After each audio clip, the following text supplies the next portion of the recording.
Sí? Hola, bon dia. Sí, comencem? Se sent bé o...? Sí, perquè des de baix es veu que... Des d'aquí? Sí, intento. D'acord. Bueno, bon dia a tothom. Bon dilluns al matí. No? Seguim amb calor. Però aquí estem bé, no? Bueno, uns tenen... Sí, sí, estem bé. Jo penso que... Sí, sí. Llavors, a mi m'agradaria dir avui que tinc l'oportunitat en públic que ens cuiden i ho agraïm. O sigui, donar gràcies a la Unió perquè realment tindre aquest lloc amb l'aire és per posar-ho en valor, no? A part dels continguts, l'ambientil i això, però penso que és important dir-ho.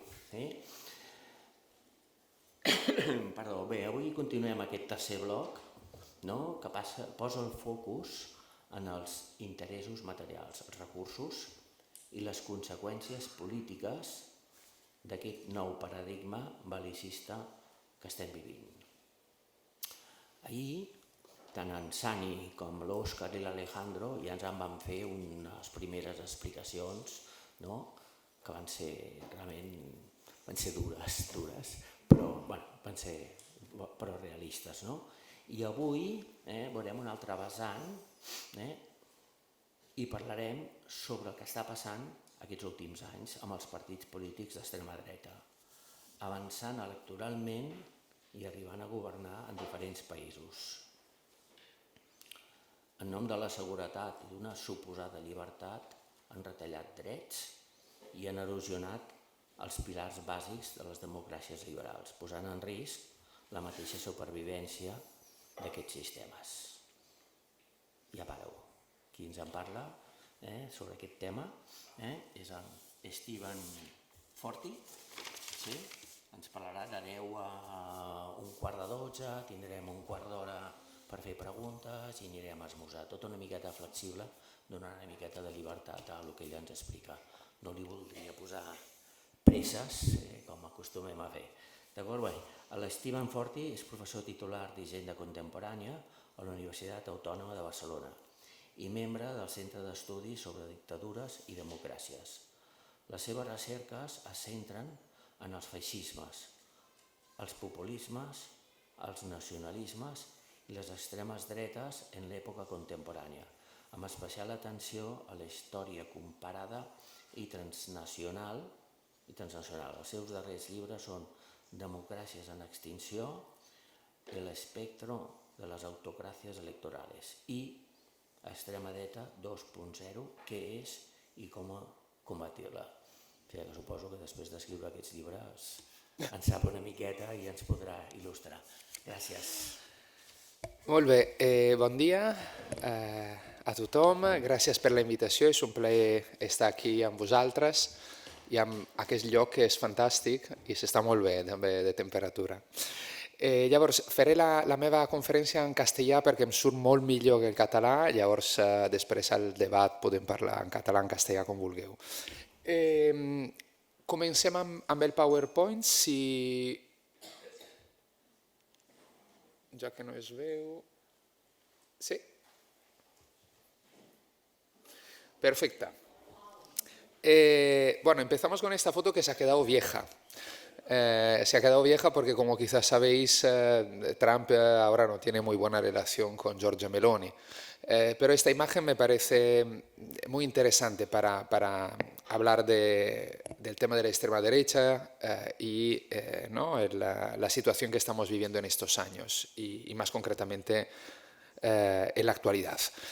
Es una fotografía una imagen hecha con inteligencia artificial que se publicó a principios del año pasado, cuando Trump estaba a punto de volver a la Casa Blanca, y que publicó el hombre de Elon Musk en Italia, Andrea Stroppa. Y ahí se ve Trump representado como una especie de nuevo emperador romano, Meloni como su First Lady, emperatriz, y detrás Elon Musk. Y es una imagen que no solo es interesante porque nos muestra, ¿no?, una característica de la nueva presidencia Trump, una presidencia que tiene rasgos neoimperiales, lo hemos visto claramente el pasado mes de enero, ¿no? Con el secuestro de Maduro, lo habíamos visto y entendido ya antes y lo estamos viendo cada día más. Por otro lado, pero nos representa también otra cuestión, que es el peso que tienen unos empresarios que se han definido con, yo creo, bastante acierto, tecnooligarcas, como Elon Musk en las dinámicas políticas actuales. Es decir, unos tecnooligarcas que no solo tienen un proyecto económico, unos intereses empresariales, no solo quieren llenarse los bolsillos, sino que tienen un proyecto político detrás. Y es un proyecto político claramente antidemocrático, en el cual han llegado a una alianza de momento estable, no es solo un matrimonio de conveniencia, con partidos políticos o gobiernos de extrema derecha. Bien, siguiendo con las imágenes también elaboradas con inteligencia artificial por Trump, ¿no? La también de el Papa que se publicó el año pasado cuando murió Francisco y se estaba a punto de elegir León XIV. ¿De qué os voy a hablar en esta hora más o menos de tiempo que tengo a disposición? En primer lugar, unos breves apuntes, ya que soy historiador, en relación con la perspectiva histórica, para entender por qué hemos llegado aquí y una serie de conceptos que estamos utilizando para definir estos fenómenos. Y luego entraría en los dos temas, yo creo, fundamentales, que es entender justamente por qué hemos llegado aquí, cuáles son las causas que explican el auge de estas fuerzas políticas y el éxito que tienen ya en buena parte del mundo. Y en segundo lugar, cómo podemos categorizar, definir la extrema derecha de hoy en día, cuáles son sus características a escala global. Esto evidentemente luego entraré, no quiere decir que no haya matices, no haya peculiaridades en cada contexto nacional. Y por último, cerraría con unas consideraciones referidas a cuáles son los objetivos de la extrema derecha. El título de mi intervención, lo habéis visto, es la extrema derecha, la sal de la democracia. El tema es la relación que hay con la democracia y sobre todo cuáles son los objetivos antidemocráticos de la extrema derecha, que se puede resumir en un cambio de sistema político, a lo que se ha hablado, se ha categorizado como autoritarismo competitivo, un autoritarismo de nuevo tipo, o autocracias electorales. Luego volveré sobre estos conceptos. Y esto lo vincularé con, yo creo, un problema estructural que tenemos, entre otros, que es el debilitamiento de los sistemas democráticos pluralistas en las últimas 2 décadas, ¿no? La ola de desdemocratización que estamos viviendo. Bien, perspectiva histórica. Este gráfico lo publicó el Economist el año pasado, es un gráfico sobre resultados electorales en Europa, no solo en la Unión Europea, en todo el continente europeo, en el último siglo. Es matizable, desde luego, pero lo que me interesa es que tengamos una visión panorámica y que nos fijemos sobre todo en el periodo posterior a la Segunda Guerra Mundial, ¿no? Entre los años 40 y 60, que veis ahí abajo. La extrema derecha nunca había desaparecido. Siempre había mantenido formaciones, en algunos casos con alguna presencia inclusive en los parlamentos. Pensemos en la Italia de la Primera República con el movimiento social italiano, liderado durante mucho por Giorgio Almirante, amigo de Blas Piñar en los años 60 y 70.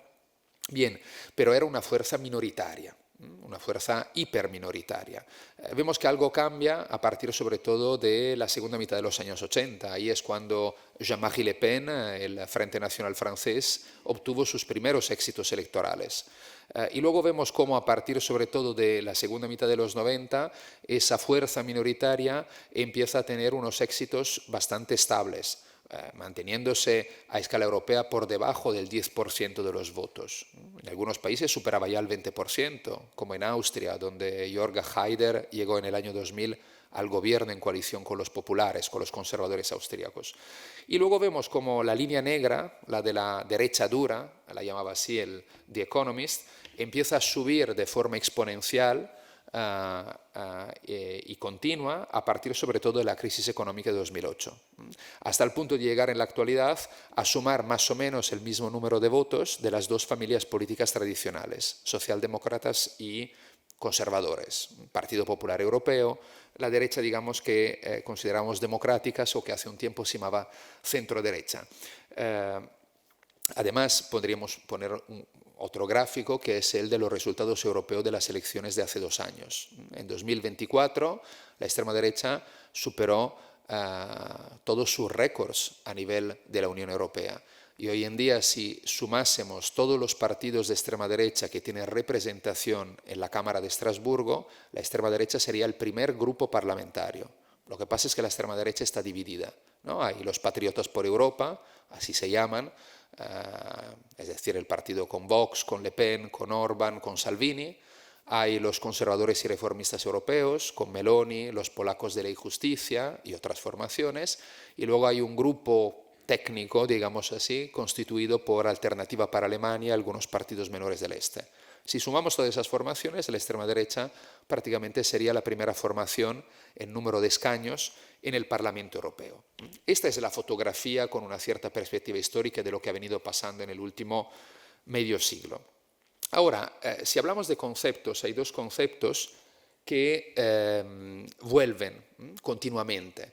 Uno es el concepto de fascismo, ¿no? ¿Cuántas veces hemos escuchado la pregunta en conversaciones con amigos, en tertulias radiofónicas, en la prensa, en televisión, sobre si ha vuelto el fascismo? Y el otro concepto, lo veremos después, es el de populismo. No me voy a detener mucho en esto, pero podemos luego, si queréis, entrar más en estas cuestiones en la parte de debate de esta sesión. Un libro que se publicó también en castellano y en catalán hace más o menos una década, cuando Trump ganó las elecciones, es ese librito, que era en realidad una conferencia de Umberto Eco, que se titulaba El fascismo eterno. El concepto de fascismo eterno es un concepto absolutamente ahistórico, ¿no? Más bien religioso. Resumiéndolo mucho, yo creo que el concepto de fascismo no nos permite entender qué hay de nuevo en estas extremas derechas, es decir, los Trump, los Milei, los Abascal, las Meloni, las Le Pen, los Orbán. En algunos casos sí que hay una conexión con la que había sido la cultura política del fascismo, en algunos casos muy evidente, el caso de Meloni, que recupera la tradición del movimiento social italiano de Almirante que os mencionaba antes, que era un partido neofascista, tout court.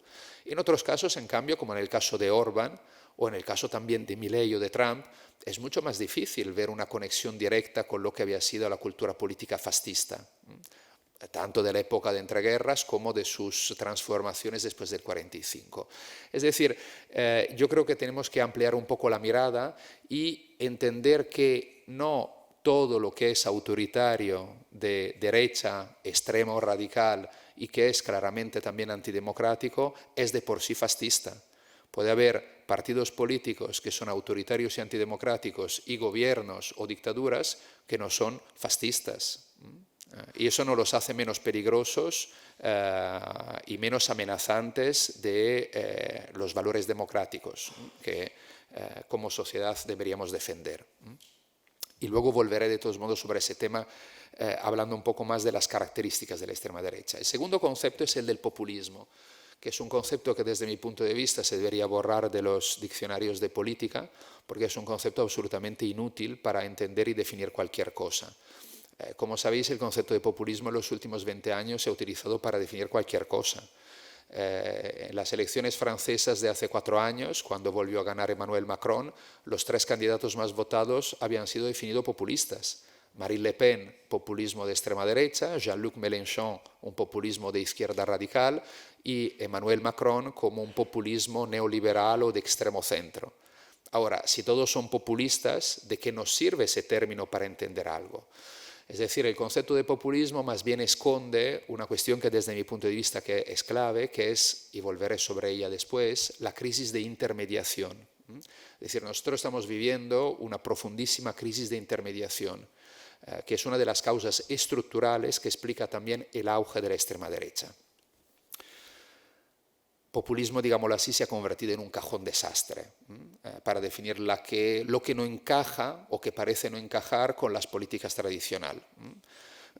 Pero justamente la apelación al pueblo que hace el populismo, de diferente manera, evidentemente, y con una concepción de pueblo distinta entre lo que es de izquierda y lo que es de derecha, al final lo que esconde es justamente la dificultad para mantener unos cuerpos intermedios fuertes, partidos, sindicatos, que son fundamentales en una sociedad pluralista para canalizar a través de las vías democráticas las demandas y las reivindicaciones de la ciudadanía. Ahora, y esto ya nos introduce en una de las causas estructurales que considero clave para entender el auge de la extrema derecha. ¿Por qué la extrema derecha avanza? Si pensamos al gráfico que hemos visto antes, algo ha cambiado. Y antes os decía que un momento clave es desde luego el 2008-2010.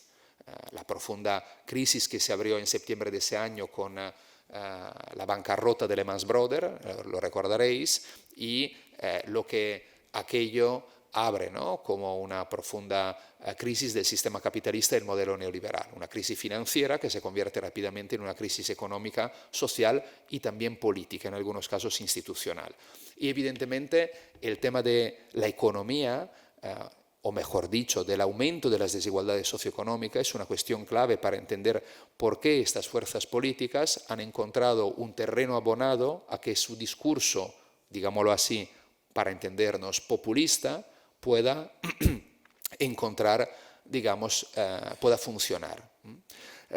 Este es un gráfico, podríamos encontrar muchos más, pero que nos muestra bastante bien el aumento de las desigualdades. Se queda en 2010, lo que pasa es que luego las cosas no han cambiado para mejor, pero nos permite ver desde más o menos la victoria de Reagan y Thatcher, es decir, la implantación antes en el mundo anglosajón y paulatinamente en todo el mundo como mínimo occidental del modelo neoliberal, las desigualdades han ido en aumento. Es decir, los más ricos son cada vez más ricos, los más pobres son cada vez más pobres, la clase media se ha achicado, el trabajo, como sabemos, se ha precarizado, el estado del bienestar se ha debilitado y, por otro lado, tema yo creo muy importante para subrayar, el ascensor social se ha roto. Y sobre todo la percepción de la ruptura del ascensor social es aún mayor respecto a los datos reales. Y sabemos muy bien que las percepciones son fundamentales para las decisiones de una parte de la ciudadanía en el voto. Es decir, el tema sobre el cual luego volveremos de la inseguridad en las calles, sabemos que es una de las razones principales que explican también el voto a partidos de extrema derecha. ¿Hay más inseguridad en las calles ahora respecto a hace 10 o 40 años? La mayoría de datos nos dicen que no. Ahora bien, la percepción ciudadana de que hay mayor inseguridad es mucho mayor respecto a hace 10 o 40 años. Y eso evidentemente, digamos, permite entender cómo una parte de la población vota. Bien, el tema del ascensor social es algo similar. El ascensor social es un dato real que se ha roto. Pero la percepción de su ruptura, sobre todo entre las nuevas generaciones, es aún mayor. Y eso evidentemente crea una profunda sensación de resentimiento. Llamémoslo resentimiento, llamémoslo rabia, llamémoslo frustración, llamémoslo insatisfacción. Y eso evidentemente es un terreno ganado, un caldo de cultivo para que fuerzas políticas que se presentan como fuerzas supuestamente nuevas, rupturistas, antisistema, críticas con los partidos tradicionales, que han causado esa sensación que ha provocado resentimiento, puedan conseguir mayor consenso electoral. Podríamos seguir con otros datos, no me detengo aquí sobre la precarización del trabajo, etc. Hay un segundo elemento que es importante pero tener en cuenta para explicar el auge de estas fuerzas políticas. Si os acordáis, cuando Trump ganó las primeras elecciones hace 10 años, a finales del 16 entraron un poco en el debate político, y no solo en Estados Unidos, dos términos, dos conceptos. Uno era el de forgotten men, los hombres olvidados, y el otro era el de angry white male, los hombres blancos enojados, cabreados. Durante un tiempo hubo un debate bastante intenso entre académicos y opinionistas sobre cuál de los dos conceptos era el más importante para explicar la victoria inesperada de un hombre que había hecho inversiones inmobiliarias y había fracasado realmente y había conquistado de un día para otro el Partido Republicano. Algunos decían la cuestión es la economía, lo que acabo de explicar, ¿no? Las desigualdades socioeconómicas. Entonces, los hombres, los forgotten men, los hombres olvidados, sobre todo de clase trabajadora del Midwest, del Medio Oeste, que han decidido votar por Trump porque no confiaban ya en las políticas que podía aplicar Hillary Clinton, que era la candidata del Partido Demócrata. Otros dijeron, no, la cosa principal es la reacción cultural, o en inglés cultural backlash. término que dio el título a ese libro importante de dos politólogos, Pippa Norris y Ronald Inglehart. Es decir, los cambios culturales, y de ahí ese concepto, digamos, esa expresión de hombres blancos enojados. ¿Cuál es la tesis de la reacción cultural? Que nuestra sociedad en los últimos 40, 50 años, en algunos países más rápido que en otros, ha habido toda una serie de cambios que atañen, digamos, a la cultura en un sentido amplio, entendida en un sentido amplio. Es decir, toda una serie de nuevos derechos conquistados. Pensemos justamente el tema de la igualdad de género, pensemos ya antes en algunos países en el aborto, nuevamente cuestionado, aún antes el divorcio, hoy en día la eutanasia, los derechos LGTBIQ+, etcétera, etcétera. Pero también el tema de la inmigración. Entonces, el rechazo que algunos sectores de la población tienen frente a estos cambios, ¿no?, que ponen en cuestión una serie de privilegios, pensemos el tema justamente del feminismo y de la igualdad de género, pensemos el tema evidentemente de rechazo frente a la inmigración, ¿no?, ha conllevado a que la extrema derecha tuviese un caldo de cultivo de un resentimiento más o menos explícito que se podía capitalizar políticamente. Entonces, esta cuestión, la de la reacción cultural, es otro elemento, digámoslo así, estructural, si bien de forma distinta, que tenemos también que sumar a el de las desigualdades socioeconómicas. Ese gráfico que veis ahí atrás está extrapolado de ese estudio de Norris e Inglehart y nos muestra una cosa, es un estudio sobre los programas de partidos políticos europeos entre los años 50 y más o menos de la actualidad, donde se muestra que entre los años 70 y sobre todo mediados de los años 80 las cuestiones socioeconómicas han pasado en segundo plano, la línea negra, respecto a los temas culturales, la línea roja. Entonces, esta tesis viene a demostrar, según ellos, según Norris e Inglehart, que los temas culturales, cultura en un sentido amplio, lo que os estaba comentando, han cobrado centralidad y entonces marcan mucho más la propuesta política de los partidos y marcan mucho más los debates políticos y mediáticos, y ahí es donde la extrema derecha ha encontrado un caldo de cultivo favorable. Y luego, pero, tenemos que añadir otro elemento, que es lo que os comentaba, la crisis de intermediación. A menudo escuchamos la fórmula crisis de las democracias liberales, ¿no? Y es una fórmula bastante abstracta. ¿Qué quiere decir crisis de la democracia liberal? Quiere decir muchas cosas, pero un elemento fundamental en el funcionamiento del sistema político liberal es la crisis de intermediación, lo que os comentaba al principio, es decir, los partidos políticos, los sindicatos, las asociaciones de la sociedad civil son más débiles que antes. En el caso de los partidos podemos mirar datos y luego algo os pondré, pero digamos yo creo que sea una evidencia sobre el número de afiliados, la presencia en barrios y pueblos, la capacidad de incidencia en la vida y la misma participación dentro de las organizaciones políticas. En el caso de los sindicatos también es una evidencia que se conecta en muchos casos con las transformaciones del sistema capitalista, ¿no?, y en el mundo del trabajo. Bien, la crisis de intermediación es muy importante a tener en cuenta, porque eso nos muestra por qué también ha crecido la desconfianza en las instituciones, que es un proceso, si queréis, paralelo. Es la capacidad también por parte de las administraciones públicas de ofrecer respuesta a las demandas existentes en la sociedad. Este gráfico representa el caso de Estados Unidos y luego veréis otros gráficos sobre Europa. Estados Unidos y Europa, los dos. El pequeño es de Estados Unidos, el grande es de Europa y de la Unión Europea y de algunos países europeos. En el caso de Estados Unidos se pregunta sobre la confianza en el gobierno. Fijaros cómo cae en picado a partir paulatinamente de los años 60, excepto un repunte que es el 11S de 2001. Entonces, ¿no?, una confianza en el gobierno tras los ataques a las Torres Gemelas de Nueva York, pero que otra vez baja. Hoy en día, más o menos, solo entre el 10 y el 15% de los estadounidenses confían en el gobierno de su país. Es decir, entre una y menos de 2 personas. En el caso de Europa, la pregunta es al revés, los niveles de desconfianza, y superan en general siempre el 60%, inclusive el 70%, en algunos casos llegan al 90%.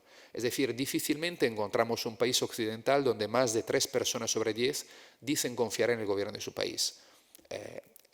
Hay razones legítimas para desconfiar, pero yo creo que esta es una cuestión fundamental. Si no hay confianza en las principales instituciones democráticas de un sistema político, tenemos un problema. Y estos datos no son solo de los últimos 3 años. Estos datos han empezado como mínimo a partir de los años 90, en algunos países de forma más marcada que otro. Aquí tenéis datos similares sobre Europa y Estados Unidos para los parlamentos. Y los datos son similares, ¿no? Entre el 10 y máximo el 30% de la población de los países occidentales confía en los parlamentos. Y podríamos seguir. ¿Sabéis cuáles son las únicas instituciones que aprueban cuando se le pregunta en los sondeos a la ciudadanía la valoración de las instituciones? Las Fuerzas Armadas y las Fuerzas de Seguridad. En general con un 70%, con matices según los países, de índice de aprobación. Luego los únicos que se salvan en general suelen ser la escuela, la educación y a veces las administraciones locales, aunque difícilmente llegan al 50%. Entonces, la pregunta que yo muchas veces me hago es no por qué las democracias están en crisis, sino cómo es posible que los sistemas democráticos a regañadientes, a duras penas, han aguantado más o menos hasta ahora con estos niveles de desconfianza. Lo que os decía antes de la crisis de intermediación y sobre todo de los partidos políticos, ahí tenéis algunos datos sobre el número de afiliados, en ese caso son Italia y Alemania, y cómo a partir de los años 90 la afiliación a partidos políticos ha caído también en picado. Pero eso también se junta a otros elementos, que es, por ejemplo, el aumento de la abstención a nivel electoral, que es verdad que puede tener también, digamos, altibajos. Los años del proceso en Cataluña había una altísima participación electoral, luego ha bajado. En el caso del Brexit también, los años de la década pasada en el Reino Unido, las elecciones han tenido un alto nivel de participación, pero luego vemos de todos modos que la media a nivel internacional muestra una bajada de la participación respecto a hace unas décadas. Y asimismo también muestra una mayor volatilidad electoral, aunque luego en algunos países se centra dentro de unos bloques, el bloque de izquierda, el bloque de derecha, es lo que pasa por ejemplo en España, ¿no? Donde difícilmente hay digamos, un votante que pasa de votar un partido del centro izquierdo, de la izquierda, a votar, perdón, el bloque de derecha, sino que es un cambio dentro de los mismos bloques. Bien, pero eso se junta a otra cuestión, que es lo que un politólogo, Anton Jaeger, en un reciente libro, que no se ha traducido todavía en castellano, ha llamado la hiperpolítica. Si os acordáis, en los periodos, digamos, anteriores al 15M, se solía repetir que había una profunda apatía política, que la gente no participaba, no se movilizaba, el 15M había cambiado las cosas, ¿no?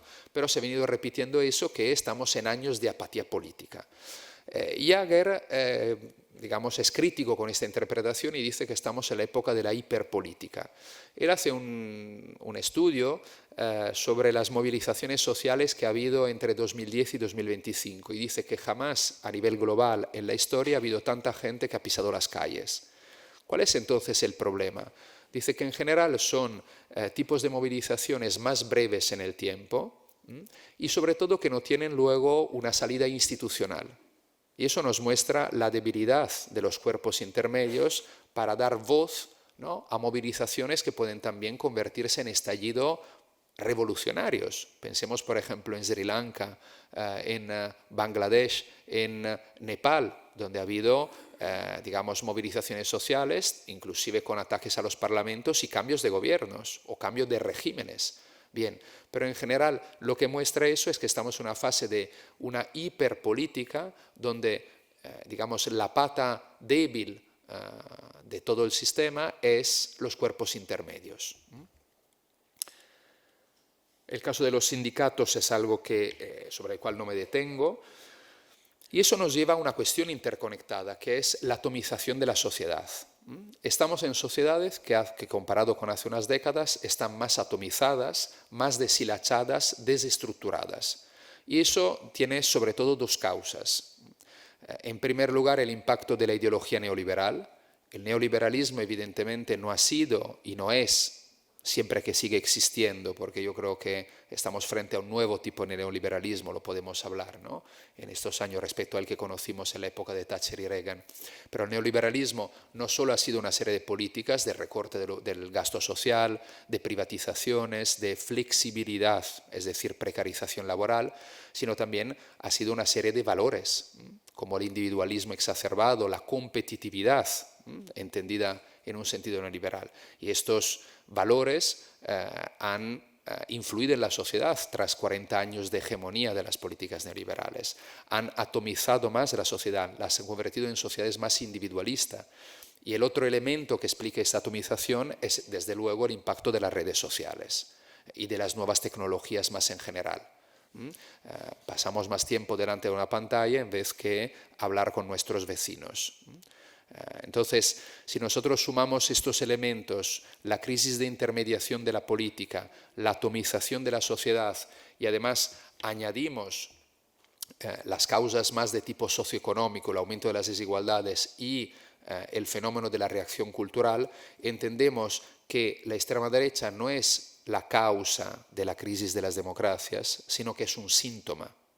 Es decir, las democracias liberales están viviendo una crisis plural, digamos, con diferentes elementos, ¿no?, socioeconómicos, culturales, institucionales, políticos, y la extrema derecha, digamos, ha encontrado un terreno abonado para que su propuesta rupturista, extremista, crítica con lo existente, ¿no?, el llamado establishment, pudiese encontrar un terreno abonado, ¿no? Hay otro término que vuelve a menudo, que sabéis que es el de la polarización. Se dice que nuestras sociedades están polarizadas, ¿no? Y en España muchas veces se conecta esto con esa visión nostálgica de los años del consenso, de la transición a la democracia, ¿no? Una visión bastante edulcorada de un pasado más complejo.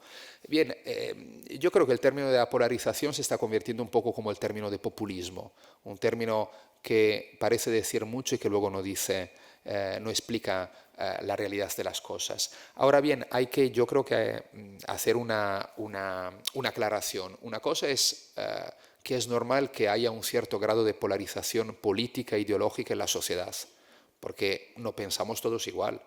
Y también está bien que haya diferencias y que digamos, se expliciten a nivel público, dentro de, evidentemente, el respeto de unas normas y unas reglas democráticas y la aceptación de qué piensan los demás.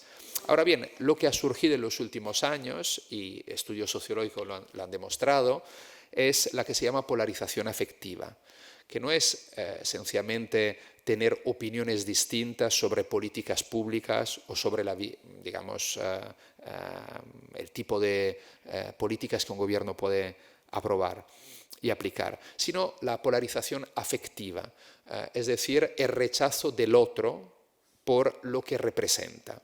Esos gráficos que veis ahí entre gris, rojo y azul representan Estados Unidos entre los años 94, 2004 y 2014, ¿no?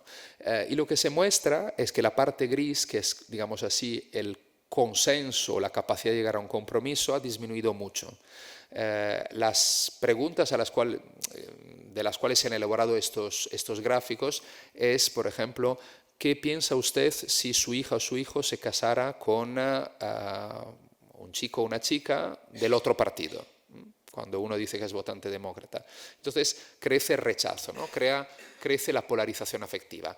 Evidentemente este fenómeno es un fenómeno a tener en cuenta, porque si hay una incapacidad de aceptar justamente, ¿no?, el otro por lo que es, lo que representa, sus valores, es muy difícil en una sociedad democrática llegar a un entendimiento. Y por último, hay un tema que es fundamental también por lo que estáis debatiendo aquí en estos días, que es el tema de la inseguridad, la desprotección, que es un poco lo que también adelantaba antes. Las percepciones y las sensaciones son muy importantes en la sociedad para entender qué piensa la gente y qué puede votar. Y en los últimos años, sobre todo a partir de la mal llamada crisis de los refugiados de 2015 y 2016, pero realmente ya en muchos países a partir de los años 90, a principios de los 2000, ha habido una centralidad de los temas de la inseguridad causada supuestamente por la inmigración. Os he puesto dos imágenes de Salvini con una camiseta de la policía italiana y de Trump al lado del famoso muro con México, porque son importantes en este sentido. ¿Por qué la extrema derecha, por qué Trump se hace fotografiar al lado del muro con México? ¿Por qué el muro con México ha tenido tanta importancia en su retórica durante las campañas electorales? ¿Por qué Salvini daba vuelta en los platós de televisión siendo ministro de Exterior con la camiseta de la policía? Porque son mensajes muy claros. Nosotros os vamos a proteger. Evidentemente, claro, aquí hay una declinación muy evidente de cuál es la imagen, la idea de seguridad. La seguridad puede decir educación pública de calidad, puede decir sanidad pública, puede decir vivienda accesible, puede significar un trabajo digno. Pero evidentemente sabemos que la extrema derecha juega con la imagen de un enemigo, un otro con la O mayúscula, como fue el judío hace un siglo, hoy en día es el migrante, sobre todo si de origen musulmana, de religión musulmana y de origen de Asia y de África. Y evidentemente este discurso, ofrece una respuesta sencilla a problemas que son complejos.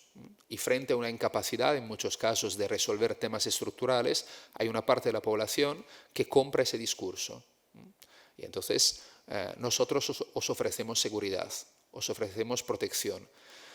Además, volviendo a una imagen nostálgica, idealizada y edulcorada del pasado.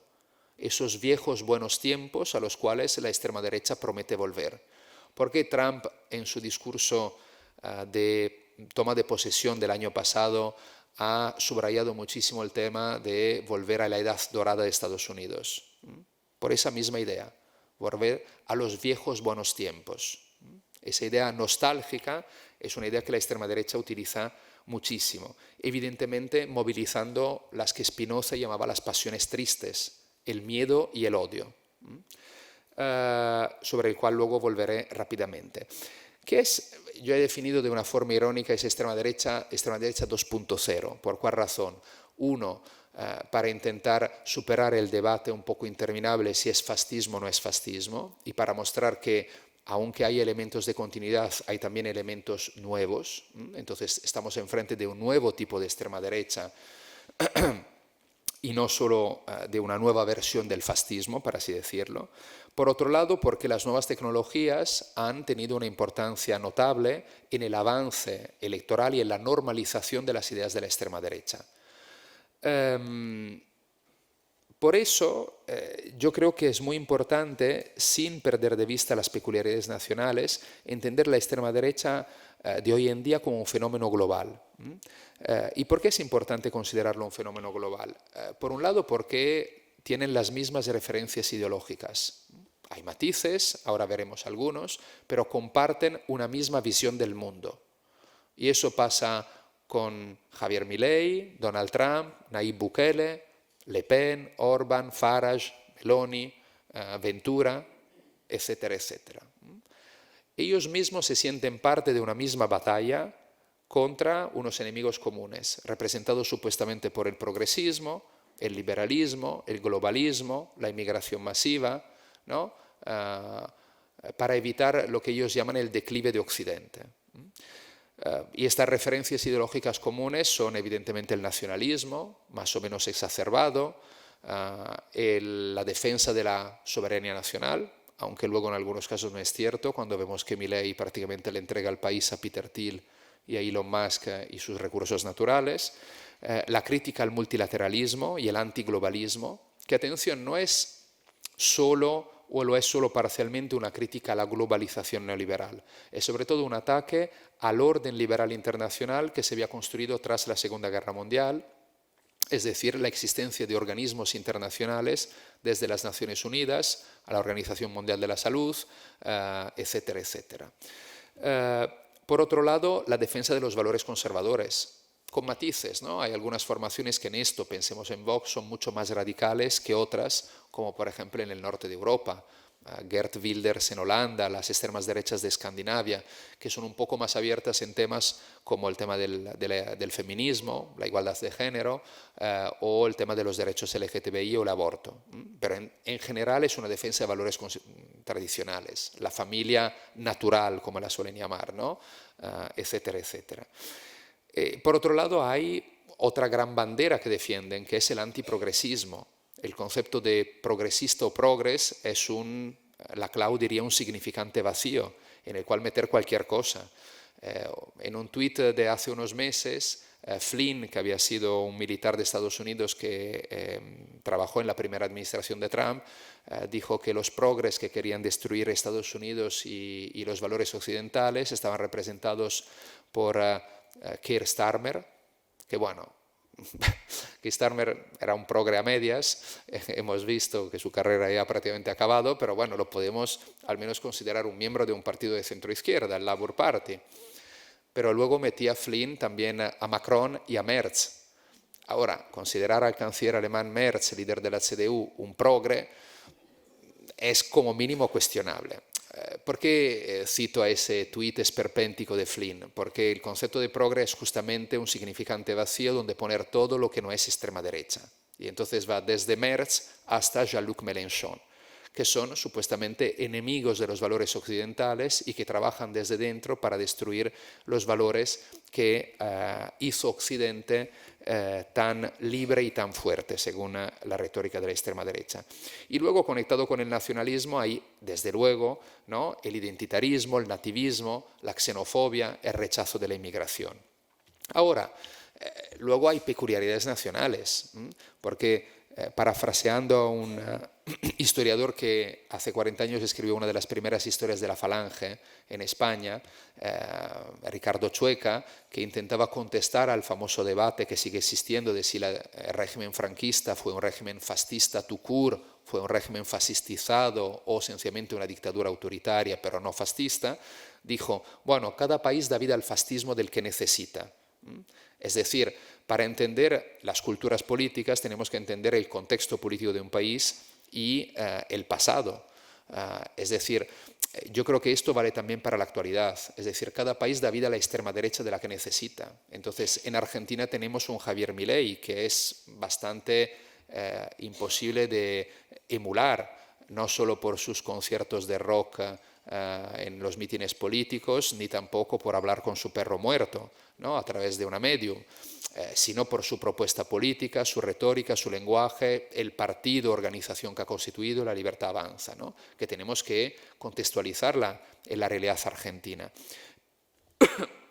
Ahora bien, esas extremas derechas comparten, como os decía, una serie de valores, una visión del mundo, una serie de referencias ideológicas comunes. Tienen divergencias y eso, el caso de Milei, por ejemplo, nos muestra una propuesta que es ultraliberal, ¿no? Es decir, algunos la han definido paleolibertaria, anarcocapitalista, etcétera, etcétera. Milei clama la destrucción del Estado.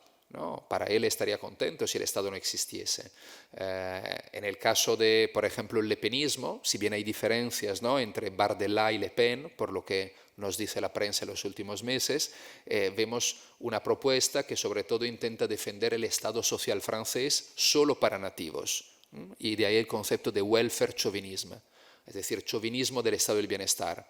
Un Estado del bienestar solo para los nuestros. Claro, eso parece muy divergente de la propuesta de Milei de destruir el Estado. Ahora, hay muchas variables, digamos, entre esos dos extremos dentro de la extrema derecha, pero atención, ni en el caso del welfare chauvinismo hay propuestas que ponen en cuestión el modelo neoliberal, al menos dentro de las fronteras nacionales. Es decir, nadie critica realmente el modelo capitalista neoliberal. Puede criticar algunos elementos del neoliberalismo tal y como lo hemos conocido. Asimismo, en el tema de valores hemos visto algunas diferencias, ¿no? Antes os lo mencionaba, entre el norte de Europa y el este del sur o el continente americano, y luego ha habido una gran diferencia que es la que explica por qué en el Parlamento Europeo había diferentes formaciones de extrema derecha, más allá de rencillas personales y ambiciones que también han pesado, que es el tema de la geopolítica. Al menos hasta el año pasado había una serie de partidos que eran filoatlantistas, miraban más a Estados Unidos y eran rusófobos, para así decirlo, y otros, en cambio, que eran rusófilos, que miraban a Putin y al Kremlin como no solo una fuente posible de financiación, sino también como un aliado y un modelo. La diferencia entre ser pro o contra Rusia había explicado por qué había los patriotas por Europa, rusófilos, y los conservadores y reformistas europeos, que eran atlantistas. Ahora, ¿por qué digo que hasta el año pasado esa diferencia era importante? Porque la vuelta de Trump a la Casa Blanca y su relación con la Rusia putiniana está, y además sus políticas acerca de la OTAN, que no sabemos si seguirá existiendo, ¿no?, en el futuro, que podría ser inclusive una muy buena noticia, pero no sabemos cuál es el escenario posterior a, si acaso, un fin de la OTAN, ha, digamos, cambiado la situación, porque hoy en día uno puede ser atlantista a la manera de Trump y defender el rearme y ver con buenos ojos un acercamiento a la Rusia de Putin. Veremos entonces si esto conlleva unos cambios. Ahí tenéis un mapa del Parlamento Europeo justamente que muestra también no solo el avance de la extrema derecha en estos años, sino también la división. Pero luego os decía, yo creo que es fundamental tener en cuenta, entender la extrema derecha como una gran familia global, porque no solo porque comparten una visión del mundo, y luego veremos, comparten también estrategias políticas y comunicativas, sino también porque existe una red de think tanks, institutos, organizaciones a nivel transnacional de extrema derecha. Quizás os suene la CIPAC, veis una imagen de la edición en Budapest del año 22 abierta por el entonces déspota húngaro Viktor Orbán. La CIPAC es la Conferencia Política de Acción Conservadora, una cumbre que nació en la época de Nixon en Estados Unidos, que era la cumbre de los republicanos norteamericanos cada año. En los últimos 10 años se han abierto ediciones de la CIPAC en diferentes países, en Argentina, en México, en Brasil, en Hungría, en Polonia, en Asia, en Japón, Australia y Corea del Sur. Es decir, estas cumbres reúnen en cada edición anual más de 800.000 personas, políticos, empresarios, periodistas, académicos, influencers de extrema derecha o nacional conservadores, como se llaman ellos. Otra es la red National Conservatism, creada por un ensayista sionista radical, Yoram Hazony, muy cercano a Benjamin Netanyahu, y también estamos hablando de una red que involucra a millares de personas. Y como estas, hay muchas más que también llegan al sector, digamos, más integrista cristiano, como el Congreso Mundial de las Familias. Hazte Oír, de Arzuaga, es parte del Congreso Mundial de las Familias. Y os estoy mencionando solo, digamos, la punta del iceberg de algunas de estas cumbres y organizaciones que han conseguido que la extrema derecha estrechase relaciones de un lado al otro del Atlántico, que trabajase en la elaboración de una agenda común, y entonces por eso también encontramos los mismos lemas, las mismas propuestas, inclusive legislativas, las mismas tácticas también para tumbar legislación progresista existente, que es a través de recursos a los tribunales. El caso del aborto en Estados Unidos, que se ha trasladado en Europa. Alliance Defending Freedom es una organización integrista cristiana anti-aborto, anti-derechos LGTBI, anti-igualdad de género, anti-eutanasia, etcétera, etcétera, que tiene ya 5 sedes en la Unión Europea, con presupuestos de millones de euros para cada sede. Y lo que hace es poner en práctica, según el contexto, el sistema político, el sistema legislativo de cada país, esas mismas estrategias adaptándolas. Entonces, atención, aquí no estamos hablando del espectro de James Bond, no hay un hombre escondido ahí detrás que mueve los hilos de todo esto. Es una situación bastante heterogénea, donde pero se han ido tejiendo una red cada vez más estrecha comparado con hace 10 o 20 años, lo que también nos pone delante de una paradoja.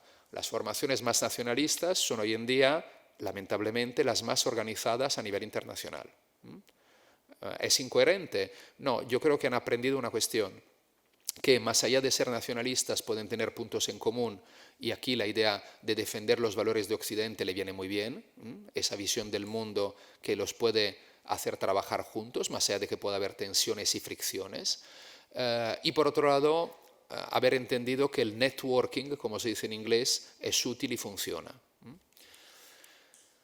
Ahora bien, comparten, como os decía, también un último elemento que es importante y que nos conecta también a las narrativas, a los discursos, a la retórica que utiliza la extrema derecha y que escuchamos cada día, ¿no? En los medios de comunicación, en las redes sociales y en la calle, que es, por un lado, convertir el miedo al otro, el miedo a cualquier cosa, en odio. Y esto nos remite, si queréis, al concepto alemán de Volksgemeinschaft, ¿no? El sentimiento de comunidad de pueblo, que fue utilizado mucho por los nazis en los años 30 en el país germano. Bien, cuando tienes un enemigo, cuando hay un otro al cual, ¿no? Que responsabilizas de todos los males, eso también fortalece el sentimiento de ser parte de una comunidad nacional supuestamente amenazada. El famoso cartel de Vox en el metro de Madrid en 2021, ¿no? Donde se te contraponía un MENA racializado, además, ¿no? Con una imagen como de violento en las calles, frente a una abuela, blanca además, es el ejemplo paradigmático. Y esto evidentemente ha sido favorecido también por las nuevas tecnologías, Internet y las redes sociales, entre otros, que la extrema derecha ha entendido posiblemente antes y mejor que los demás que era fundamental utilizar. Entendió rápidamente sus potencialidades, invirtió dinero gracias también a financiación de empresarios que tiene detrás, y esto nos lleva, por ejemplo, a escándalos sonados como el de Cambridge Analytica, que en 2016 facilitó la victoria de Trump y del Brexit en las elecciones, ¿no?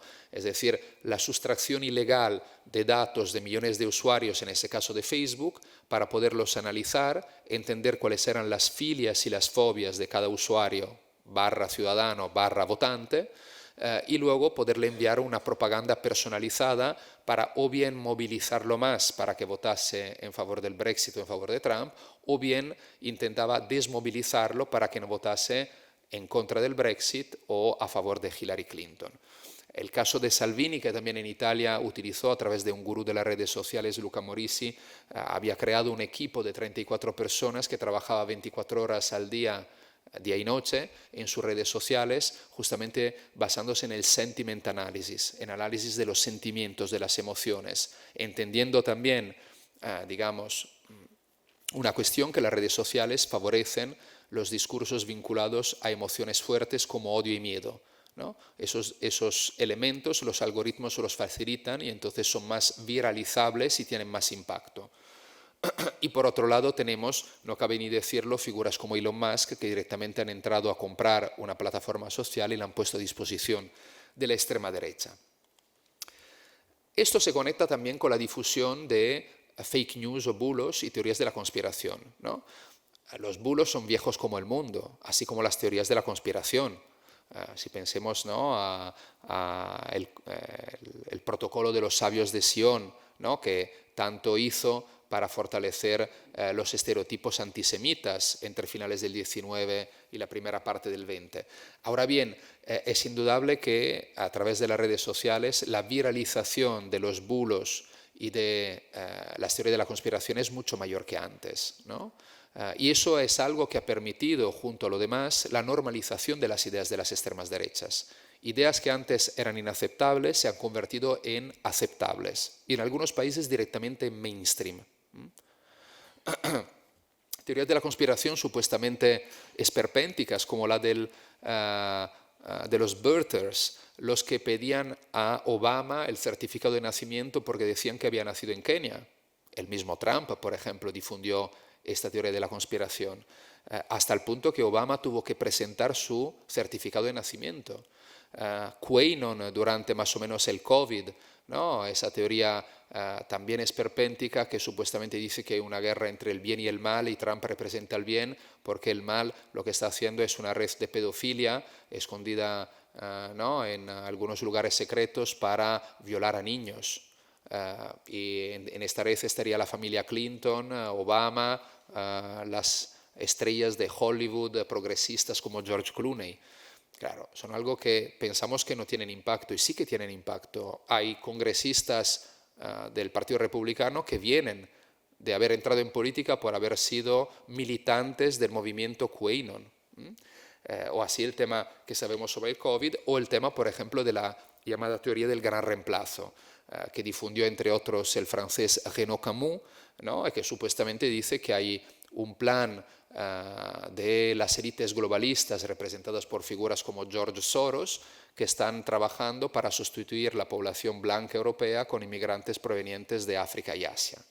Claro, esto no hay ningún dato que lo demuestre. Pero diferentes estudios muestran que entre un 20 y un 30% de la población europea cree que eso es cierto.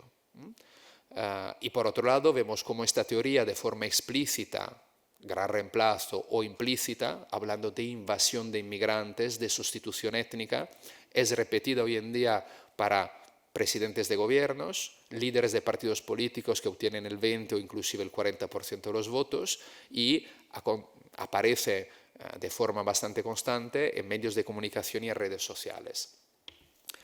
Hay otro elemento que la extrema derecha ha intentado hacer, en algunos casos de forma más evidente, en otros menos, o no le ha salido tan bien la jugada, que es el de presentarse como transgresores y rebeldes. Hay un libro muy bueno que os aconsejo leer de Pablo Stefanoni, historiador argentino, que se llama La rebeldía se volvió de derecha, donde ya en 2021 planteaba este tema, ¿no? Y yo creo que Pablo Stefanoni acertaba.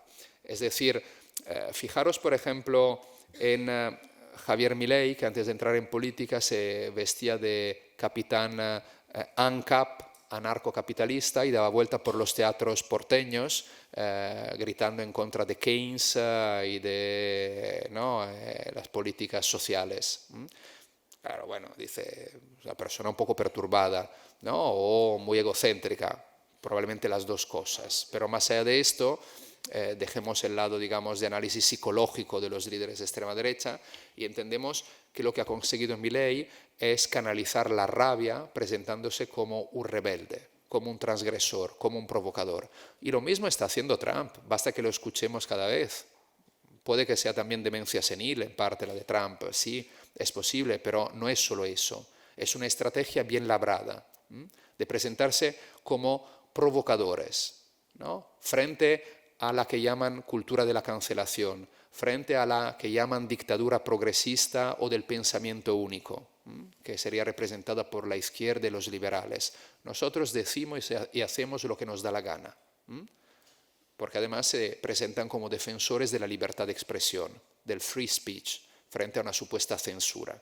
Bien, todo esto ayuda también a romper poco a poco tabús y superar líneas rojas. La primera vez será Milei que dice que se jodan los zurdos, con su lenguaje habitualmente vulgar, ¿no? A la siguiente será vamos a destruir el Estado social. Y ese tipo de discursos que antes podían ser fringe, como se dice en inglés, ultraminoritarios, que nadie se atrevía con dos dedos de frente, quien tenía responsabilidades políticas, a decir, se convierten en discursos poco a poco más aceptables por una parte de la población. Oye, quizás no está tan equivocado lo que dice Milei. O lo que dice Milei, si lo dice él, que él es el jefe del Estado, no lo puedo decir yo que más o menos lo pensaba. Entonces vemos todo esto y además eso permite mantener esa lógica falsa, criticable desde luego, datos a la mano, pero de presentarse como anti-establishment. Frente a los que han gobernado hasta ahora, nosotros somos los verdaderos antisistema. Y eso es algo que explica, no la única razón, por qué también la extrema derecha consigue conquistar una parte del voto joven, sobre todo entre una parte de los varones. Y esto nos lleva a otra cuestión que he trabajado y siempre me ha interesado mucho, que es la que se ha llamado, algunos especialistas franceses como Cécile Alduy ha llamado secuestros semánticos.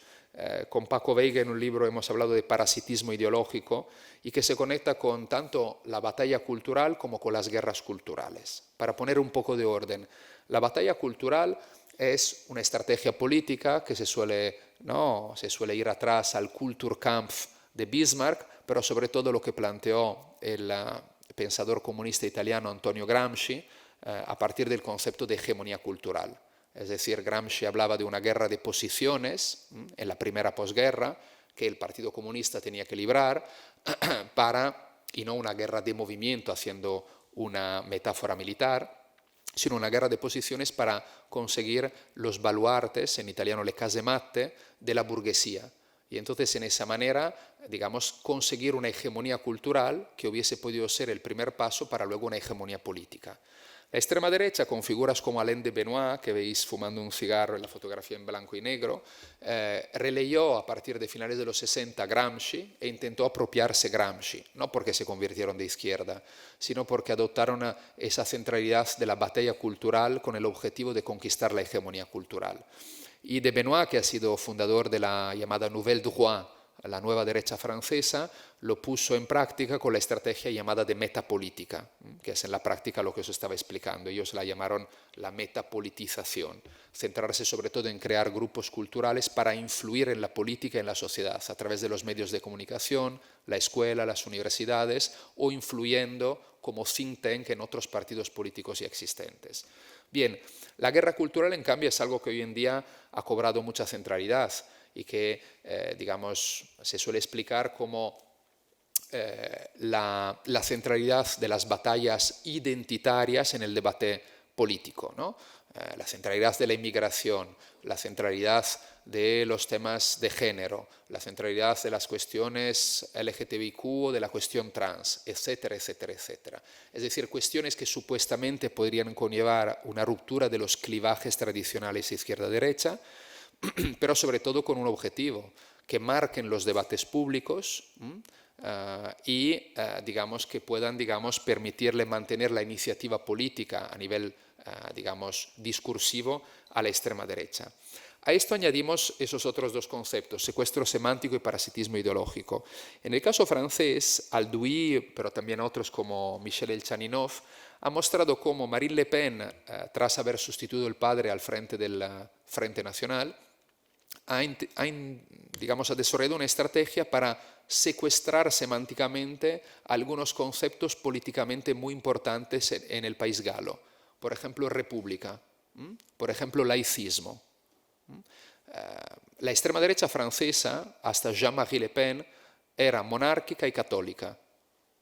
Es decir, los valores de la revolución de 1789 que han conseguido, digamos, que han comportado la creación de la República, ¿no? Y los valores republicanos franceses, si bien hay mucha retórica, ¿no?, en esta idea de los valores republicanos y del laicismo, la separación iglesia-estado, siempre han sido algo rechazado o muy distante de la extrema derecha, la Acción Française antes, el Frente Nacional de los inicios con Jean-Marie Le Pen.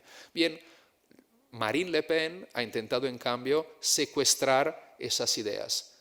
Hoy en día Marine Le Pen defiende los valores republicanos y sobre todo el laicismo. ¿Frente a qué? Frente a el riesgo de una islamización de Francia. Entonces nosotros tenemos que defender los valores occidentales que han marcado la historia de Francia frente a una supuesta invasión de inmigrantes que quieren instaurar la Sharia y quitarnos nuestros derechos.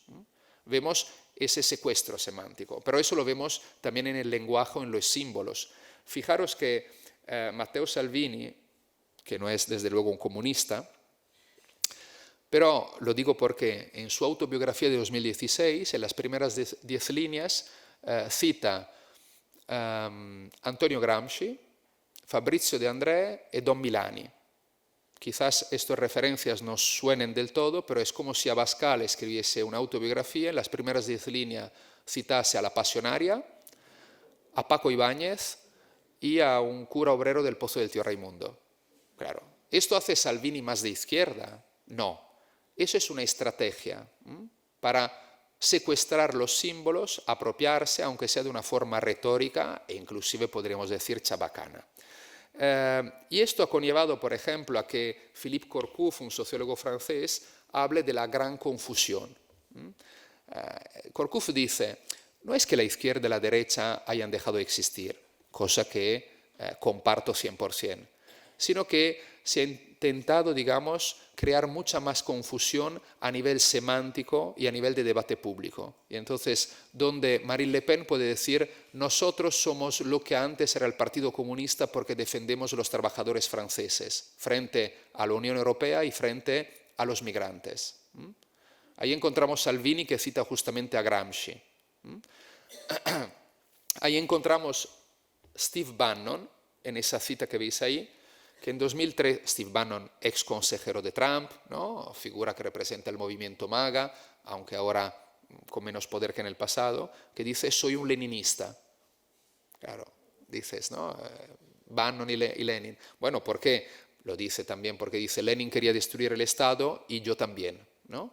Y entonces tirarlo todo abajo. O tenemos a Alain Soral, hombre más a la derecha que Le Pen y Zemmour en Francia, que hace unos años acuñó ese eslogan, gauche du travail, droit des valeurs, la izquierda del trabajo, la derecha de los valores, ¿no? Intentando jugar con un discurso soberanista de izquierda para captar votos en las clases trabajadoras francesas, pero manteniendo una visión conservadora tradicional en cuanto a valores y evidentemente un rechazo de la inmigración. Voy rápido porque se me está comiendo el tiempo, y cierro. Podemos entrar luego también en esto. Hay fenómenos como luego en esta siempre estrategia de secuestro semántico, parasitismo ideológico, que atañen, por ejemplo, al feminismo, a la igualdad de género o al ambientalismo. Aquí tenéis el caso de Le Pen, pero también lo encontramos en otros lugares, que es intentar justamente apropiarse, llevándolo al propio terreno, de cuestiones que están marcando los debates públicos. Es decir, hoy en día si una fuerza de extrema derecha supuestamente, explícitamente se dice misógina, es difícil que muchas mujeres la voten.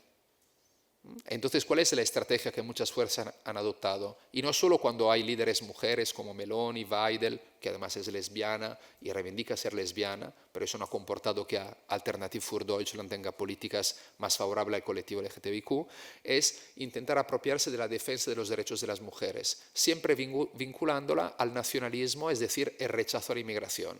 Mujeres, si nos votáis a nosotras, mantendréis los derechos que Occidente os ha garantizado. Si no, si votáis a la izquierda, eso os le abre la puerta a la inmigración y eso quiere decir que dentro de unos años tendréis que llevar la Sharia.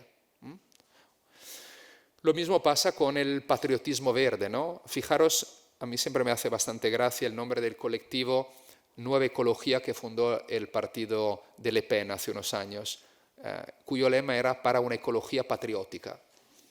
No sé cuál es la ecología antipatriótica, pero bueno, más allá de las bromas, pero vemos también esa estrategia. Luego puede funcionar más o menos, pero hay ese intento de no es solo greenwashing, es también un intento de apropiarse de algunos conceptos, evidentemente quitándole potencia política. Cierro con dos reflexiones rápidas sobre los objetivos.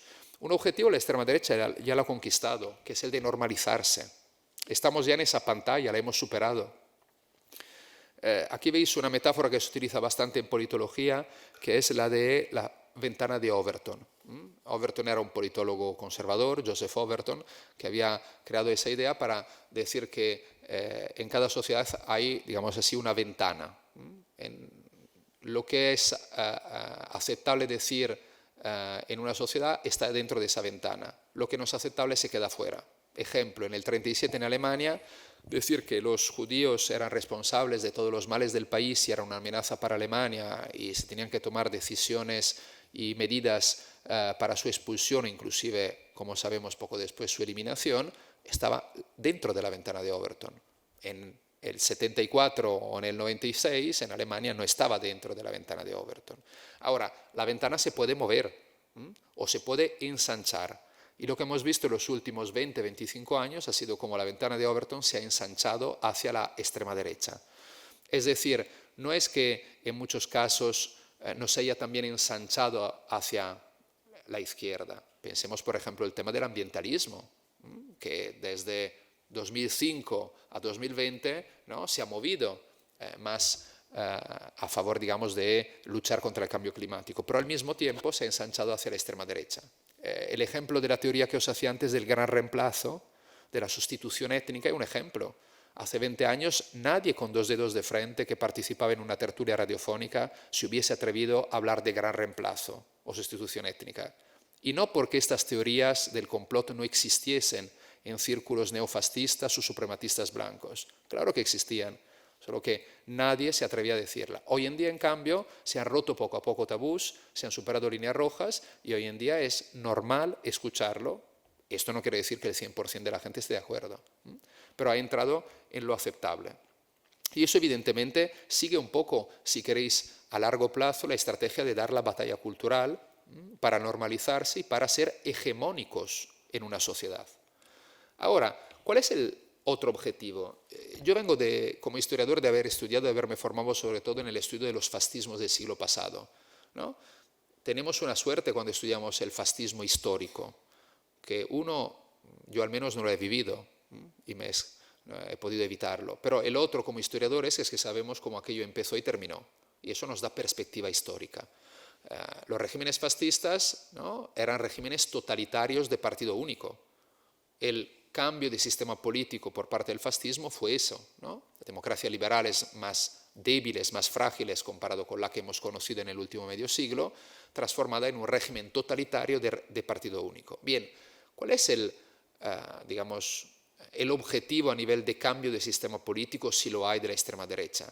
Muchas veces se dice, una visión optimista y creo muy naif, que la extrema derecha solo, ha aceptado las reglas del juego democrático y entonces quiere conquistar legítimamente el gobierno en unas elecciones y luego, quiere aplicar unas políticas más conservadoras. ¿Es solo esto lo que quiere hacer la extrema derecha? Yo creo que lo que ha pasado, sobre todo en los últimos 5 años, sobre todo, nos muestra que no es así. Si pensamos a la Hungría de Orbán, ha sido cambiar un sistema para intentar instaurar un nuevo tipo de autoritarismo que algunos han definido competitivo, otros utilizamos también el término de autocracia electoral. Es decir, unos autoritarismos que intentan mantener la fachada de democraticidad, es decir, el respeto de las reglas democráticas, la versión procedimental de la democracia, que haya elecciones, que esas elecciones supuestamente sean libres, que haya separación de poderes, que haya pluralismo informativo. Pero si escarbamos un poco, vemos que en el caso de Orbán, en la Hungría de los años 2010-2026, la democracia brillaba por su ausencia. El Ejecutivo controlaba el Legislativo y el Judicial, las elecciones eran libres pero no eran justas, por diferentes razones, y por otro, el gobierno o oligarcas cercanos a Orbán controlaban el 90% aproximadamente de los medios de comunicación, no solo los públicos, también los privados. Si miramos El Salvador de Bukele, el modelo es muy similar.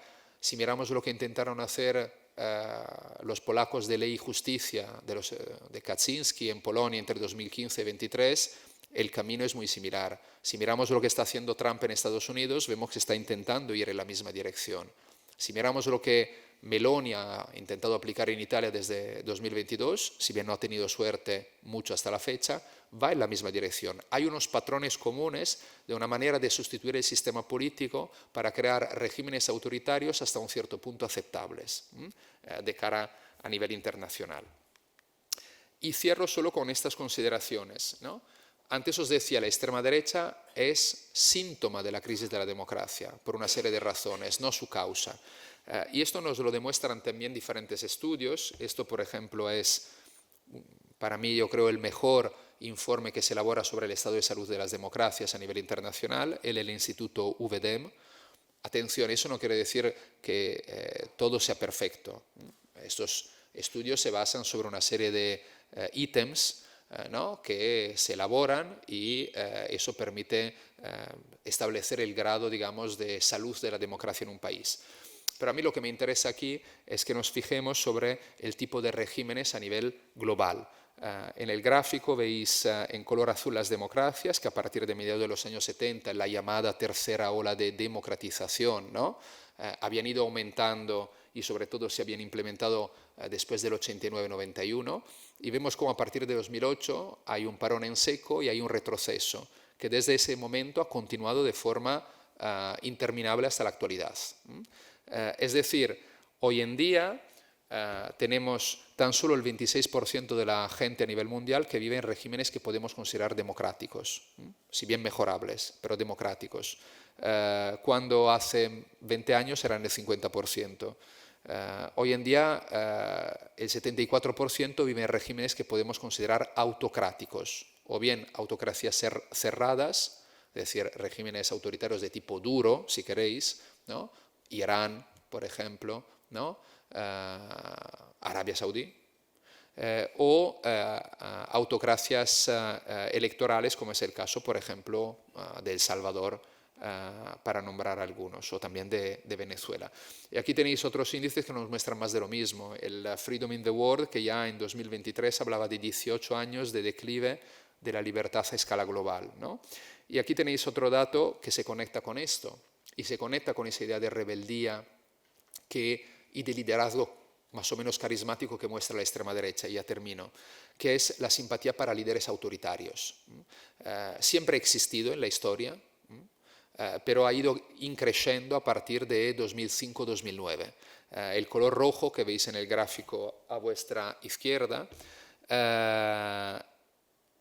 muestra, ¿no?, cómo a la pregunta que se le ha hecho a nivel mundial a muchos ciudadanos, ¿qué diría? ¿Cuál es su opinión respecto a tener un líder fuerte que no tiene que lidiar con el Parlamento y las elecciones? ¿Es algo muy bueno, bastante bueno, malo, muy malo? Fijaros cómo esto ha ido cambiando, y a la derecha tenéis datos a nivel de diferentes países de otra encuesta. Sobre el qué hacer lo dejo aquí, porque tampoco... Eso es para la otra temporada de la serie. No, para también las preguntas, así que me he alargado un poco. Así lo dejamos. Introducimos eso porque imagino que en general alguna de las preguntas va en esa dirección, y así aprovecharé para añadir esos elementos que me he dejado en el tintero. Gracias y perdonad.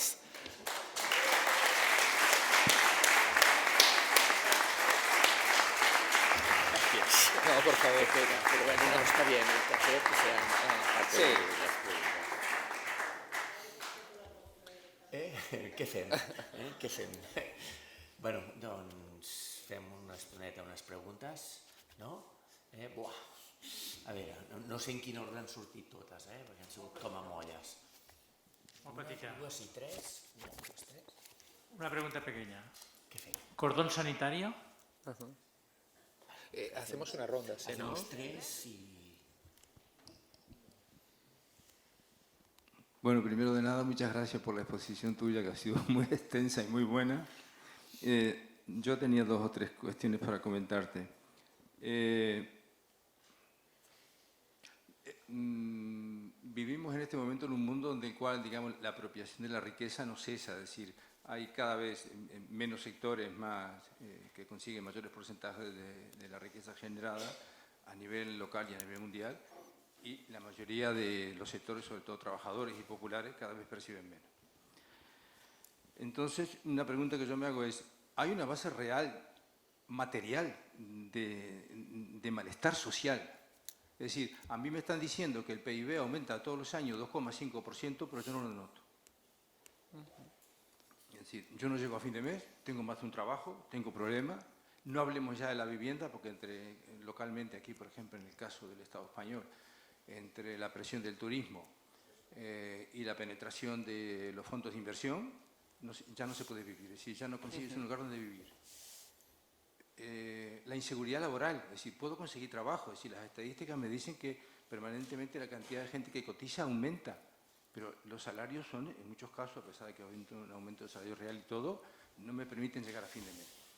Entonces, primera cuestión, batalla cultural, sí, pero si el malestar social por la forma de vida a nivel popular aumenta, ¿hasta dónde llega la batalla cultural? ¿Cómo puedes conquistar tú la hegemonía cultural si por otro lado te estás muriendo de hambre? Esa era una cuestión. La otra cuestión... Intentem donar paraula més gent. Intentem abreviar una miqueta, perquè si no fas 10 preguntes i la... Vale, ¿Sí? la segunda cosa, visto en el largo periodo, digamos, la idea que yo tengo es que la democracia como forma de herramienta de dominación ya no sirve. Entonces después se trata de construir un discurso que es muy complejo y muy amplio, pero no sirve. Y la última cosa que tenía por aquí anotada, cuando tú comentabas de la hiperpolítica, que no hay apatía, que hay hiperpolítica, que el problema sería que las movilizaciones son muy breves y que no hay salida institucional. Aquí a partir del 2015 apareció un partido político que tuvo millones de votos. ¿Qué pasó?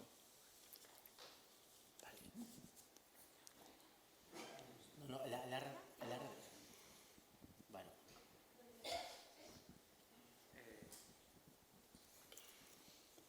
Jo volia fer simplement una pregunta molt concreta. Sí, ells estan molt organitzats. Ens has explicat, hem vist que estan organitzadíssims i el tenen molt clar. Per l'altra banda, els bons estan organitzats. Hi ha gent que estigui fent el mateix que ells estan fent, però en sentit contrari, és a dir, lluitar o mirar eines per mantenir la democràcia o per mantenir un estatus digne de les persones.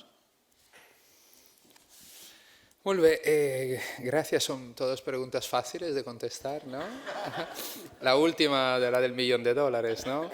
No, pero bueno, intentando recopilar un poco y yendo rápido. Cordón sanitario, siempre sí, desde mi punto de vista, pero es solo un paliativo. Pensar que abrirle las puertas a la extrema derecha para que entre las instituciones muestre a los ciudadanos que la extrema derecha es incapaz de gobernar, son unos extremistas, son peligrosos, se ha demostrado de forma evidente que no es así. Trump ha vuelto a ganar las elecciones y ha subido el número de votantes en cada elección después del 16. Bolsonaro ha mantenido el mismo número de votos en el 22, aunque luego ha perdido por una movilización mayor de los otros, no porque él ha perdido votantes. El FPÖ en Austria, que lleva 40 años con porcentajes entre el 15 y el 30%, ha tenido subidas y bajadas, digámoslo así, fisiológicas a nivel electoral, pero no es que ha perdido votantes, los ha perdido un momento y luego los ha recuperado. Es decir, a mí me parece, perdonad la expresión, una gilipollez y un suicidio político que le abramos las puertas a las instituciones a la extrema derecha para que lleguen a gobernar. Porque, como he intentado explicar, desde mi punto de vista, tienen un claro proyecto antidemocrático que, si los números les son a favor, la voluntad es de cambiar el sistema político. Entonces, ¿cordones sanitarios? Sí. Ahora, el cordón sanitario es un paliativo. El cordón sanitario es porque estamos o bien en las últimas y tenemos que frenar, ¿no?, salvar los muebles. Pero, vuelvo a decir, las causas son estructurales del auge de la extrema derecha. Es decir, o como sociedad nos ponemos las pilas y presionamos para quien pueda tomar decisiones, actúe en ese sentido, para resolver esos problemas estructurales, entre los cuales es la desigualdad, justamente, ¿no?, que se mencionaba también en la siguiente pregunta, o no vamos a salir de esto.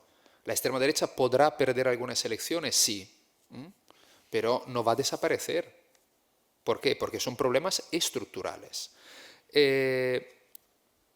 Relacionado con esto, batalla cultural siempre. Es decir, atención, una cosa no es excluyente de la otra.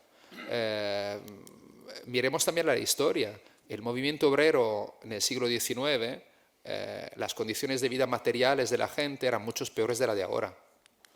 Esto pero no quiere decir que al mismo tiempo no se diese la batalla de las ideas.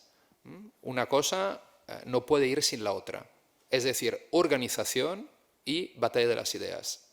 Y es una receta obvia, muy difícil de poner en práctica, també per a l'esquerra i per als altres, no? On s'ha de treballar. No estoy en absoluto de acuerdo sobre que la democracia no sirve. Creo que afirmar esto es una derrota moral. Ah, la clase dominante, estoy completamente de acuerdo. Perdón, no te había entendido bien. Sí, sí, claro, esa es la cuestión. Esa es la cuestión y lo que nos muestran sobre todo digamos, Silicon Valley, los tecnooligarcas, es esto, que explícitamente pueden atreverse no solo a ser tan vergonzosamente ricos, sin tener vergüenza, ¿no?, sino en afirmar que la democracia es un sistema fracasado y proponer modelos de supuestas nuevas monarquías absolutas gobernadas por CEO, ¿no? En ciudades-estados, digamos, neomonárquicas. Sí, esa es la cuestión. Ahora, yo creo que justamente la batalla de las ideas vuelve para dar centralidad más allá de la retórica a lo que es un sistema democrático. Entonces eso quiere decir ampliar la democracia.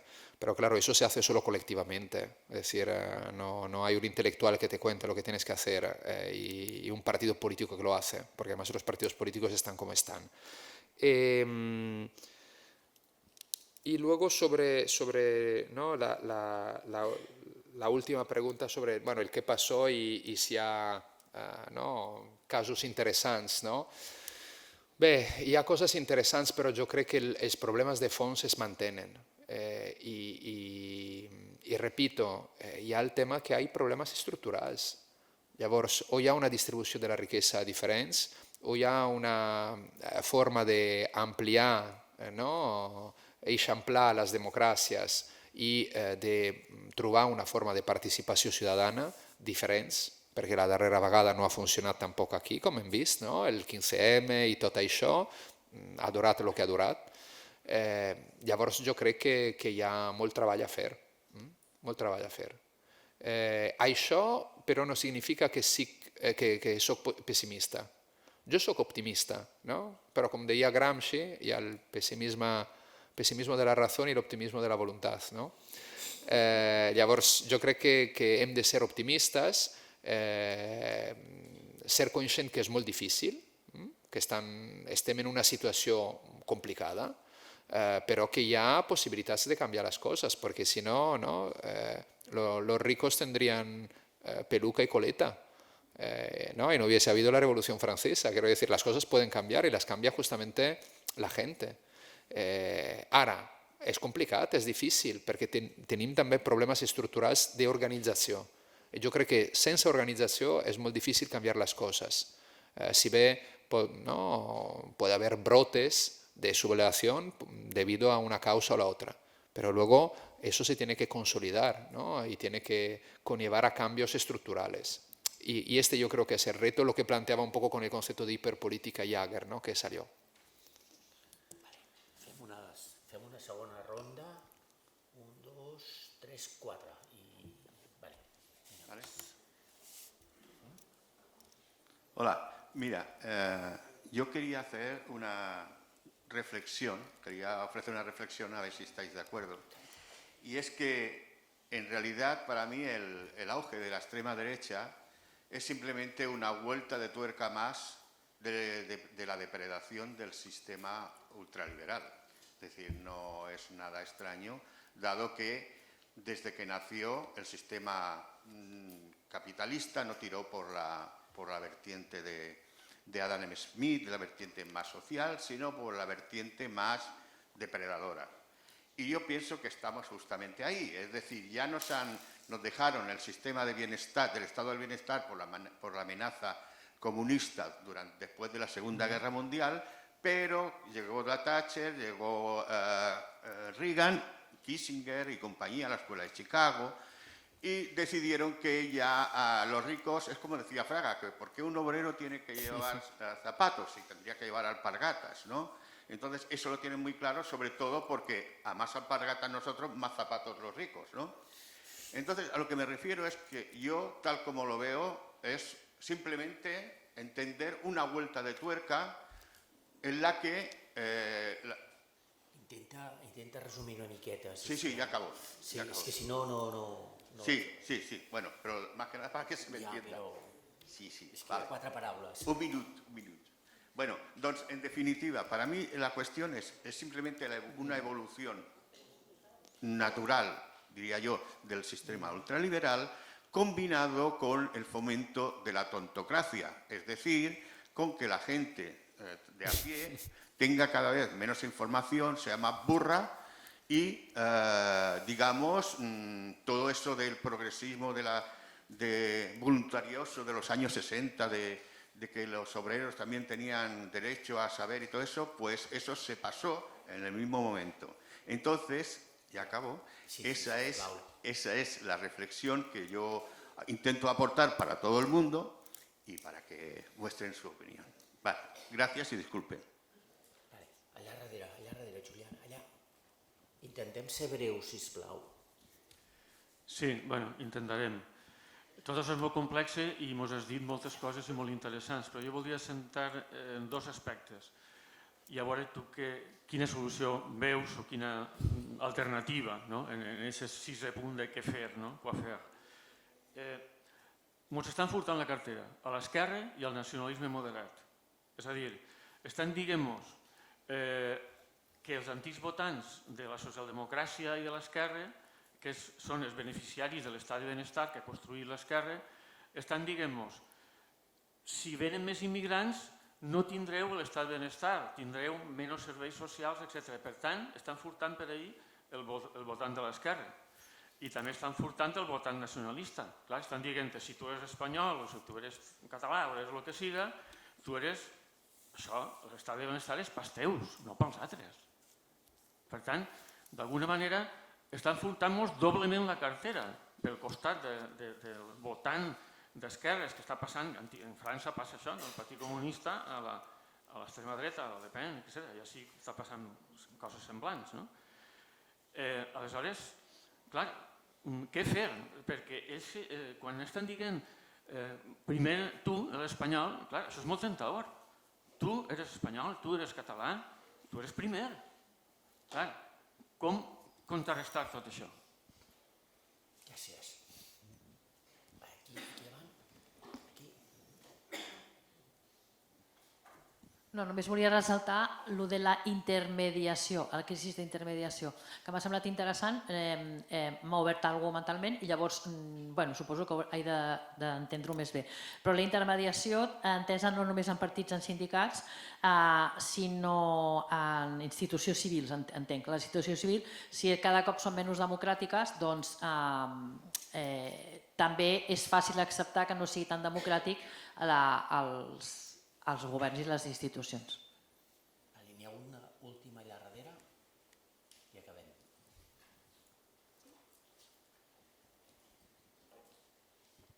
Vale, intento ser breu. El tema del feixisme i antifeixisme, sobretot, és a dir, has parlat de com l'extrema dreta actual no és exactament feixisme. Més enllà d'aquest debat, sí que existeix una identificació mundial amb el moviment antifeixista que és una estructura d'oposició a l'extrema dreta i que existeix. Però clar, si l'extrema dreta avui en dia està dient que ells no són feixistes i en alguns aspectes tenen raó, diguem, és a dir, no s'identificaran de la mateixa manera que el feixisme històric, és útil avui en dia seguir-nos autoanomenant antifeixistes, ja no autoanomenant, sinó presentant-nos com a moviment antifeixista, o potser hem de buscar altres formes d'organitzar-nos, perquè també és molt fàcil d'entendre. Muy bien. Cuántas cosas, ¿no? A ver, sobre lo primero, en parte sí. Yo creo que las cosas son un poco más complejas, ¿no? Sí, por cuestiones de tiempo. Pero sí, porque si no, digamos, acaba un poco siendo ese análisis simplista, digamos, permitidme llamarlo, del marxismo ortodoxo sobre el fascismo en los años 20, ¿no? El fascismo solo como reacción del capital. Hubo más elementos y si los perdemos de vista nos cuesta entender por qué tuvo también éxito, ¿no?, esa propuesta política, utilizando evidentemente la violencia y la represión. Y lo mismo ahora en un contexto distinto, ¿no?, haciendo un paralelismo. Sobre el tema de la información, es el momento de la historia en que podemos informarnos y leer más y tener más acceso a cosas. Ahora, la cuestión es que, como un concepto que acuñó Byung-Chul Han, es el momento de la infocracia. También nos llegan tantas cosas que nos cuesta procesarlas, ¿no? Entonces tenemos, más allá que hay muchos bulos también, etc. ¿Vale?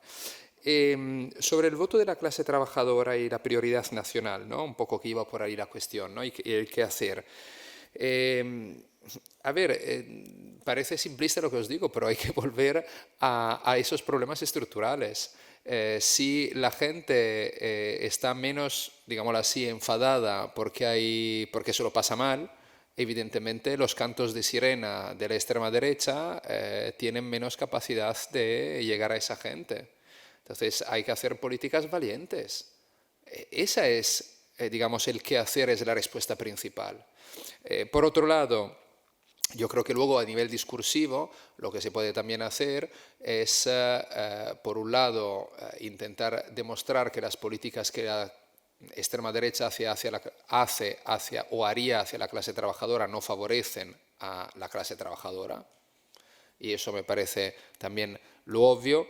Y luego, claro, hay que hacer un trabajo educativo, que en parte se está haciendo, pero que vemos que no llega a funcionar como nos esperamos, sobre una serie de valores, como son la igualdad, como son el respeto por el otro, la aceptación de otras culturas, etcétera, etcétera. Es decir, en esa, digamos, cuestión sobre clase trabajadora, prioridad nacional, pero en general sobre cualquier otra cuestión, no hay nunca una varita mágica sobre el qué hacer. Hay siempre una pluralidad de elementos, de ámbitos, de niveles en los cuales actuar para poder conseguir, y atención, siempre a medio o largo plazo, unos resultados. Esto no va a cambiar de un día para otro, sino que lo que tenemos que plantear ahora va para la próxima generación, para que nos entendamos. El tema de la intermediación, quizás yo no me expliqué bien, pero no dije que en el caso de la asociación de la sociedad civil, bueno, habrá de todo, pero que sean asociaciones o, digamos, organizaciones menos democráticas. En general que, digamos, tienen menos presencia en el territorio, para así decirlo. Y sobre todo en muchos casos vemos que hay, digamos, una dificultad de cambio generacional. Entonces, es decir, como crisis de intermediación eso vale sobre todo para los partidos políticos, los sindicatos, pero también un conjunto de organizaciones de la sociedad civil que evidentemente tienen una función de forma distinta, según la organización, etcétera, pero de correa de transmisión entre territorio, es decir, ciudadanía, e instituciones, que sean administración local, parlamento, gobiernos, etcétera. Claro, si esa correa de transmisión es mucho más frágil, digamos así, es como que haciendo una metáfora, en un territorio hay diques mucho más frágiles para que, ¿no?, las inundaciones penetren en el terreno, ¿no? Entonces, eso quería decir, ¿no?, mencionando también las asociaciones. Y la última cuestión, que es una pregunta también muy pertinente y muy interesante, yo creo en absoluto que se tiene que mantener los valores del antifascismo. No podemos ponerlo en un cajón y diciendo, bueno, eso ya terminó. La cuestión es que, y en parte se ha hecho, es que el antifascismo no quiere decir solo antifascismo. Es decir, dentro de ese contenedor hay muchos otros valores, que son la libertad, la igualdad, la democracia, una sociedad más justa, ¿no?, etcétera, etcétera, etcétera. Yo creo que la cuestión es mostrar cómo el antifascismo sea un contenedor para toda una serie de valores que van más allá de la simple oposición al fascismo. Luego aquí se abre también, y cierro ya, otra cuestión que concierne la fuerza retórica de algunas palabras. Claro, una cosa es el debate académico, ¿no? Es decir, ¿Trump es un fascista, sí o no? Otra cosa luego es la conveniencia de utilizar en el debate político o en la lucha social ese término, porque puede despertar, ¿no?, puede activar una serie de cosas en las personas, en la ciudadanía. Ahora, yo tengo mis dudas que hoy en día hablar de fascismo active las reacciones que podía activar hace unos años, tanto que cuando ganó Trump hace 1 año y medio, 2 años, Kamala Harris dijo, atención a la amenaza fascista de Trump, ¿no? El término fascismo fue utilizado mucho, pero hemos visto que no ha movilizado mucha más gente. Hombre, ha movilizado un poco de gente, pero no ha sido como evento clave. Entonces, en el 21 en Madrid, Pablo Iglesias entró en la campaña electoral de las autonómicas diciendo fascismo o democracia. Y Ayuso dijo libertad o comunismo. bueno, libertad o comunismo ha funcionado mucho mejor. ¿Y por qué? Yo creo que aquí también la batalla de las ideas es importante, porque la extrema derecha se ha apropiado de conceptos que no vienen de su tradición, históricamente, que es el concepto de libertad. Digamos así, lo que era la extrema derecha en aquel entonces estaba justamente al otro lado de la barricada de lo que representaba liberté, égalité y fraternité, ¿no? Pero hemos visto cómo el concepto de libertad, gracias también al neoliberalismo, ¿no?, ha sido apropiado parcialmente por la derecha en su conjunto. Y ahora tenemos un Ayuso, un Milei, o inclusive un Trump que se llenan la boca de la palabra libertad. Hombre, hay que dar la batalla para recuperar esos términos. ¿Qué tiene que ver la libertad con lo que dice esta peña?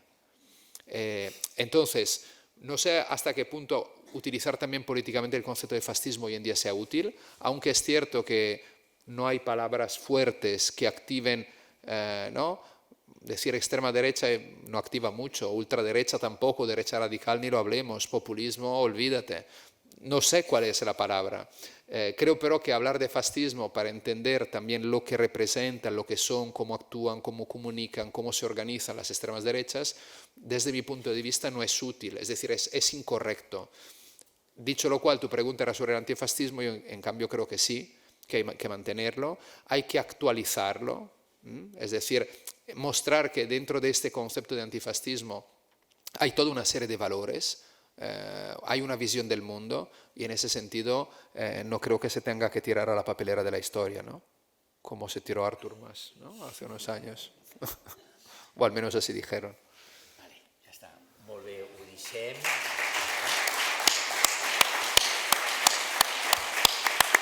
La puta mare, tio. Gràcies.